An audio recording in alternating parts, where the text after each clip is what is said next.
बिस्मिल्लाहिर्रहमानिर्रहीम। अस्सलाम वालेकुम। आज 22 मार्च बरोज़ बुध हम बात करेंगे दो अहम इशूज़ के हवाले से। लाहौर हाई कोर्ट में आज जो पकड़ धकड़ है पाकिस्तान तहरीक इंसाफ के कारकुनान की और पाकिस्तान तहरीक इंसाफ के जो कायदीन की और छापे मार जो कार्रवाइयाँ हैं और फिर ज़मान पार्क ऑपरेशन के हवाले से भी आज दरख्वास्त दायर की गई है और उस पर जो अदालत की जानिब से अहकामात जारी किए गए हैं। और दूसरा मैं आपको बताऊँगा कि पाकिस्तान तहरीक इंसाफ को ना सिर्फ जलसा करने की इजाज़त मिली है बल्कि डिप्टी कमिश्नर डीसी लाहौर को अदालत ने बुला के और सीसीपी लाहौर को उनको बुला के पूछा है कि क्या किसी और सियासी जमात के ऊपर भी आपने इतनी शराइत रखी हैं कि ये शराइत पूरी होंगी तो आप उनको जलसा करने देंगे। क्या आईन पाकिस्तान में जो जलसे का आईनी हक दिया गया है गैदरिंग का, क्या आप उसको ख़त्म कर सकते हैं? ये क्या आपने तमाशा बनाया हुआ है?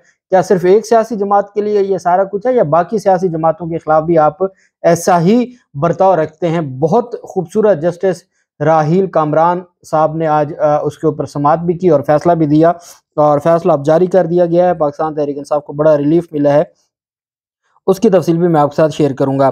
पहले तो मैं आपको बताता चलूं कि पैरागॉन रेफरेंस में ख्वाजा बिरादरान के खिलाफ ख्वाजा साद रफ़ीक और सलमान रफ़ीक के खिलाफ उनको भी अदालत की जानिब से बड़ा रिलीफ मिल रहा है और नैब ने एक ज़िमनी रेफरेंस दायर कर दिया है। नैब ने ज़िमनी रेफरेंस इस तरह से दायर किया है कि चंद एक जो लोग थे जिनको प्लाट मिलने थे या जिनसे पैसे लिए गए थे, इन्होंने चंद एक के साथ out of the court settlement करके उनको बिठा दिया है। उनको बिठाने के बाद उन्होंने अपनी दरखास्तें वापस ले ली हैं। लोगों की तादाद 100 से कम हो गई है। नैब ने ज़िमनी रेफरेंस दायर कर दिया जी कि अब फला लोगों ने अपना जो वो हक है वो छोड़ दिया, वेव कर दिया है, तो अब तो ये केस नैब के दायरे इख्तियार में आता ही नहीं है। अब अंदाज़ा लगाएं, वैसे केस नैब के दायरे इख्तियार में था लेकिन कैसे ज़िमनी रेफरेंस नैब दायर कर रहा है ख्वाजा बिरादरान को बचाने के लिए। नैब रिपोर्ट जो आई है उसमें कहा गया है कि जो वादा माफ गवाह था कैसर अमीन बट वो दौरान जिरा मुनहरफ हो चुका है। साद रफ़ीक समेत तमाम मुल्ज़मान के खिलाफ पैरागॉन रेफरेंस के इल्ज़ामात साबित नहीं हो सकते। रेफरेंस में साद रफ़ीक और सलमान रफ़ीक पर पैरागॉन सोसाइटी के मालकान होने का इल्ज़ाम कलअदम हो चुका है। रिपोर्ट में कहा गया कि नैब जून 2007 में ख्वाजा बिरादरान के खिलाफ आमदन से ज़्यादा असासों की इंक्वायरी पहले ही बंद कर चुका है। इश्तिहारी रहने वाले 3 मुल्ज़मान ने साद रफ़ीक और सलमान रफ़ीक के पैरागॉन शराकतदार होने से इनकार किया है। नदीम ज़िया, उमर ज़िया और फरहान अली पर अवाम से फ्रॉड का जुर्म साबित नहीं होता। रेफरेंस के मुल्ज़मान पर बेनामी दार का इल्ज़ाम भी नैब कानून के तहत साबित नहीं होता। नैब का कहना है कि पैरागॉन हाउसिंग सोसाइटी में तमाम तर माली तरसीलात खालिसतन निजी और कारोबारी नौयत की हैं। सोसाइटी ने रियासत की किसी ज़मीन पर कोई कब्जा नहीं किया। नए 60 में से 52 दावेदारों ने पैरागॉन से मामला तय पा जाने का बयान दिया है। 8 दावेदारों की मजमूई तौर पर सिर्फ 58 मिलियन की रकम अभी मुतनाज़े है। 8 दावेदारों में से 4 दावेदार हाउसिंग सोसाइटी के डिफॉल्टर हैं, बाकी 4 दावेदार ज़मीन का कब्जा या रकम लेने को तैयार नहीं है। नैब रिपोर्ट ने कहा कि नैब की कार्रवाई की वजह से हाउसिंग सोसाइटी के लिए यूटिलिटी सर्विसेज मुनक़ता हो चुकी थी। पैरागॉन में घरों के नक्शों की मंजूरी, यूटिलिटी सर्विसेज की फहरामी में आसानी के लिए इंतज़ामिया को भी रिपोर्ट से आगाह किया जाए।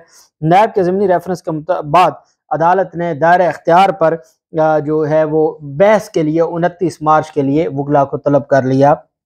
मुझे बताएं कि ये नैब है, नैब ने ज़िमनी रिपोर्ट जारी किया और नैब ने कैसे क्लीन चिट दे दी है ख्वाजा बिरादरान को, और अब जो फार्मेलिटी की है कि इसके ऊपर आर्गूमेंट्स होंगे और उसके बाद ये रिहा हो जाएंगे। जबकि मोहम्मद खान भट्टी जो आजकल ख़बरों में हमें नज़र आते हैं और उनकी जो एक मुबैना वीडियो सामने आई है, तो मोहम्मद खान भट्टी के खिलाफ पहले बलूचिस्तान में एंटी करप्शन ने मुकदमा किया, वहाँ से ज़मानत हो गई, रहीम यार खान से ज़मानत हो गई, आज लाहौर से भी एंटी करप्शन की ज़मानत हो गई। अब उनको एक अदालत से ज़मानत हुई, दूसरे जो FIA उसने गिरफ्तार कर लिया है और 3 दिन का जिस्मानी रिमांड ले लिया है। और उनके वकील हैं लाहौर बार एसोसिएशन के सदर राना इंतज़ार साहब, वो उनकी जानिब से पेश हुए और उन्होंने कहा कि सियासी इंतकाम का निशाना बनाया जा रहा है। एक मुकदमे से जब उनकी ज़मानत होती है तो दूसरे कोई केस बनाया होता है उसमें गिरफ्तार कर लिया जाता है। कितने दिन रखेंगे? हफ्ता 10 दिन, अल्टीमेटली वो रिहा हो जाएंगे। और मोहम्मद खान भट्टी का वकील जिसने सदर कर लिया लाहौर हाईकोर्ट बार एसोसिएशन का, जब वो बाहर आएंगे तो इनकी जानिब से जो जो बातें की गई थी या जो जो कुछ कहा गया था तो वो सारा ख़त्म हो जाएगा। दूसरी जानिब जो है वो पाकिस्तान तहरीक इंसाफ के खिलाफ दहशतगर्दी के 10 मुकदमात की तफ्तीश के लिए JIT बना दी है पंजाब हुकूमत ने, और ये निगरान पंजाब हुकूमत ने JIT बनाई है। उसका जो हेड बनाया है वो SSP इमरान किशोर को JIT का सरबराह मुकर्रर किया गया है, जबकि SP model town Aftab Phularwan को भी JIT का हिस्सा बनाया गया और इसी तरीके से IB का भी मेंबर होगा और हसास अदारों से भी अफसरान को लिया जाएगा और वो इंक्वायरी करेगा, इन्वेस्टिगेशन करेगा जो जो कुछ भी इमरान खान के खिलाफ मुकदमात थे या जो सारी चीज़ें थी।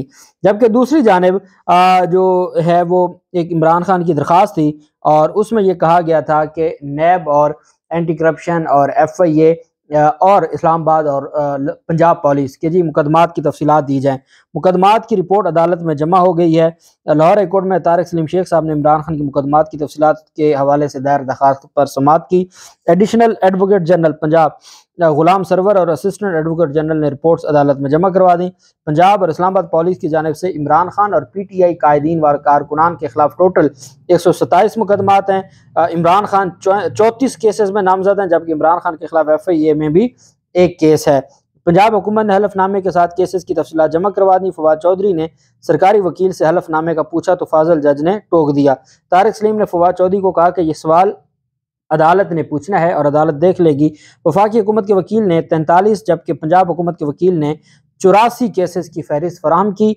इन केसेस में इमरान खान के खिलाफ पंजाब में 6 जबकि इस्लामाबाद में 28 केसेस हैं। और वफाकी हुकूमत के वकील ने बताया कि दरख्वास्त गुजार के खिलाफ एक केस FIA के पास भी है। फवाद चौधरी ने कहा कि वो समझ रहे थे कि 100 केसेस हैं, लेकिन यहाँ तो सेंचुरी भी 127 पे मामला पहुँच गया। और जो है वो फवाद चौधरी ने कमरा अदालत में कहा कि इमरान खान के खिलाफ घंटों में मुकदमात दर्ज हो रहे हैं। तारिक सलीम शेख ने कहा कि यह केस सिर्फ मुकदमात की तफसीलात हासिल करने की हद तक था। अगर नैब और एंटी करप्शन जवाब जमा करवा देते तो आज ही केस में डिसाइड कर देता। अदालत ने नैब और एंटी करप्शन को 24 मार्च को रिपोर्ट जमा करवाने का हुक्म देते हुए इमरान खान के खिलाफ तादीबी कार्रवाई से रोक दिया। पुलिस और FIA की हद तक तादीबी कार्रवाई का जो ऑर्डर था वो वापस ले लिया, क्योंकि उनकी हद तक केस खत्म हो गया। ये सिर्फ केस था तफसीलात लेने का और जब तक तफसीलात नहीं मिलती तब तक उनको रोकने का कि कोई कार्रवाई ना की जाए। अब तफसीलात आ गई हैं, अब भले इमरान खान हिफाजती जमानत पहले सारे मुकदमात में करवाएं जो बकिया रहते हैं और फिर मुतलका अदालतों में जाएं या वो डायरेक्ट मुतलका अदालतों में जाएं। ये अदालत में जो है वो अदालत ने देखना है और इमरान खान ने देखना है। लेकिन चूंकि अभी तक एंटी करप्शन और नैब ने रिपोर्ट जमा नहीं करवाई थी तो उन दोनों की हद तक, दो इदारों की हद तक कार्रवाई से रोक दिया है कि तादीबी कार्रवाई इमरान खान के खिलाफ नहीं करनी। पंजाब हुकूमत के खिलाफ जो एक दरख्वास्त दायर की गई थी और उसमें पंजाब की निगरान हुकूमत ने पाकिस्तान तहरीक इंसाफ के खिलाफ जो कार्रवाइयाँ हैं वो आप जानते हैं कि पहले ही उसमें कोई कमी नहीं है। और अदालत में आज जब समाअत हुई तो अदालत ने कहा कि PTI के जो जलसे की इजाज़त थी उस पर अदालत की जानिब से बड़े सख्त रिमार्क्स दिए गए। दौरान समाअत DC Rafia Haider, CCPO Bilal Siddique, DIG operation Afzar Kaushal अदालत में पेश हुए। जस्टिस मोहम्मद राहील कामरान शेख ने सदर PTI लाहौर की दरख्वास्त पर समाअत की। अदालत ने लॉ अफसर को जलसे की शराइत में तरमीम और मुनासिब वक्त से मुतल्लिक फैसला करने की हदायत की थी। अदालत ने पंजाब हुकूमत के वकील को कहा कि वो रिपोर्ट जमा करवाएं।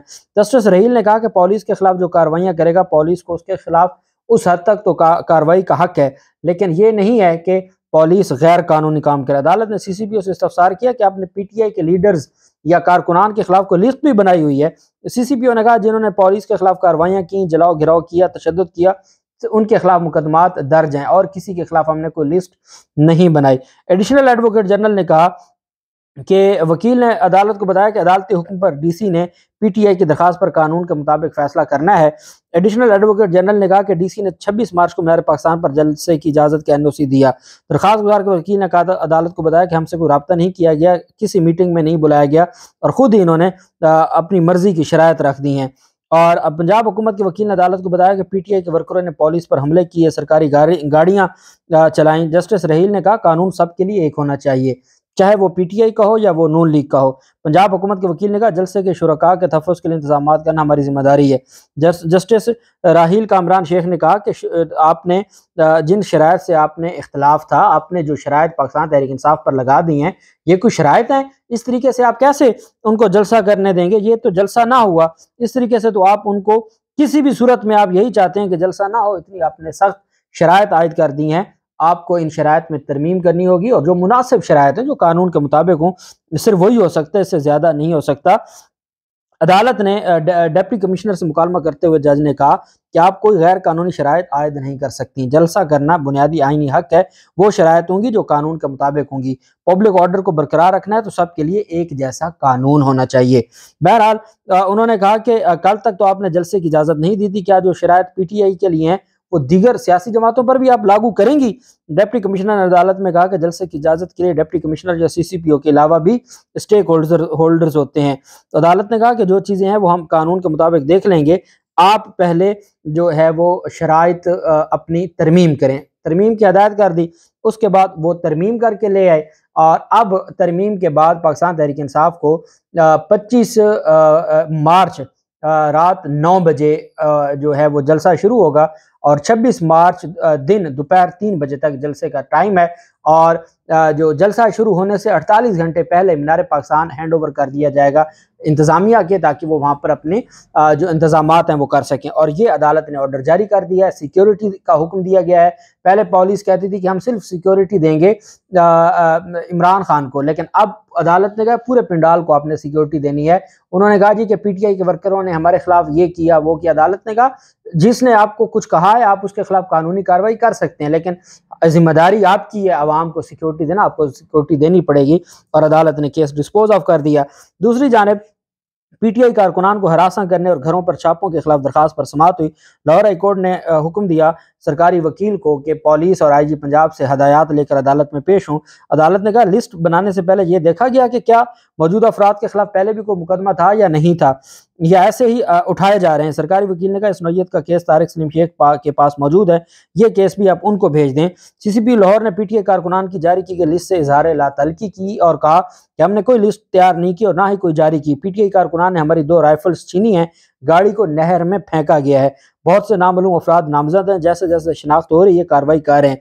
अदालत ने इस्तफसार किया कि क्या शहरियों को गिरफ्तार करने से पहले कानूनी तरीक़ाकार अख्तियार किया जाता है या नहीं। सरकारी वकील ने कहा कि इसी नौयत का जो मामला है वो अदालत में पेंडिंग है, तो इस पर फिर अदालत ने कहा चलें आप पहले रिपोर्ट जमा करवाएं और हदायत लेके बताएं IG पंजाब से कि क्या कानून के मुताबिक काम हो रहा है। अगर कोई आप जो पाकिस्तान तहरीक इंसाफ के कारकुनान को गिरफ्तार कर रहे हैं तो अब गैर कानूनी काम कर रहे हैं या कानून के मुताबिक, उसकी तफसीलात भी मंगवा ली और फाइल भिजवा दी तारिक सलीम शेख साहब को। और तारिक सलीम शेख साहब दोबारा इसके ऊपर कल समाअत करेंगे और बाकायदा इसमें रिपोर्ट जमा करवाई जाएगी पुलिस की जानिब से गैर कानूनी छापों और गिरफ्तारियों के हवाले से। जबकि दूसरी जानिब पाकिस्तान तहरीक इंसाफ, आज रात पाकिस्तान तहरीक इंसाफ को ये खदशा है कि ज़मान पार्क में ऑपरेशन हो सकता है। पाकिस्तान तहरीक इंसाफ ने आज शाम ही फवाद चौधरी और अजहर सिद्दीकी एडवोकेट साहब ने दरख्वास्त दायर कर दी है लाहौर हाई कोर्ट में। 28 मार्च तक ज़मान पार्क ऑपरेशन के खिलाफ तौहीन अदालत की दरख्वास्त पर पहले भी 28 मार्च तक अदालत ने जवाब तलब किया हुआ है। अब नई दरख्वास्त दायर की गई है। आज दरख्वास्त शाम का वक्त था, दायर हो गई और समाअत तो नहीं हो सकती थी, लेकिन दरख्वास्त दायर करने का मकसद ये था कि अदालत के नॉलेज में हो और पुलिस को भी पता हो कि हमने ये आपका जो है वो इम्कान ज़ाहिर कर दिया है और आप अगर कोई इस तरह की कार्रवाई करेंगे तो आपको कल हाई कोर्ट में जवाब देना होगा। उस पर भी कल जो तफसील होगी आपके साथ शेयर करेंगे। अल्लाह पाक पाकिस्तान कामयाब नासिर हो। बहुत शुक्रिया। अल्लाह हाफिज़। पाकिस्तान जिंदाबाद।